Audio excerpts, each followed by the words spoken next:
కారాగారి శిక్ష కూడా లేచిపోయింది.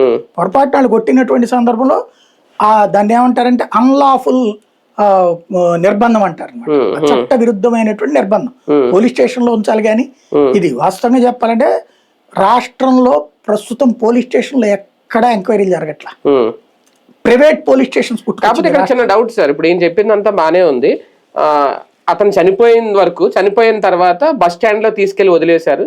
తర్వాత అక్కడి నుంచి ఎవరో కంప్లైంట్ చేస్తే వచ్చి చూసి ఒక అనాథ శవం అని చెప్పి తీసుకెళ్లి అప్పుడు దాన్ని కాల్చి బూడి చేశారండి. నిజంగా ఇలా ఒక అనాథ శవం దొరికితే పోలీసులు డైరెక్ట్ గా తీసుకెళ్లి కాల్చి బూడిద చేస్తారా? పైగా ఇతని మీద ఒక 23 కేసులు ఉన్నాయి. ఇతని ఫోటో లేదంటే ఏదో పెడితే ఏ పోలీస్ స్టేషన్ లో అయినా ఇతని ఫోటో అడ్రస్ అన్ని వస్తాయి.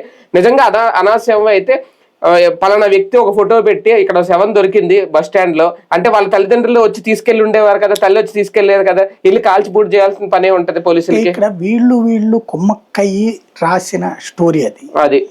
అయితే అంటే పోలీసులు అలా ఆలోచిస్తారని నా డౌట్. జరుగుతుంది. ఎందుకంటే ఇందులో తప్పించుకోవడానికి బస్ స్టాండ్ లో చచ్చిపోయి పడి ఉన్న వాళ్ళు అడుక్కునే వాళ్ళు చాలా మంది ఉంటారు. వాళ్ళు కొట్టుకు చేస్తారు, గాయాలు ఉంటాయి.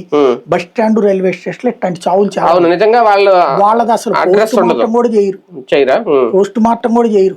తీసుకెళ్లేసి శవాన్ని తగలబెట్టేస్తారు.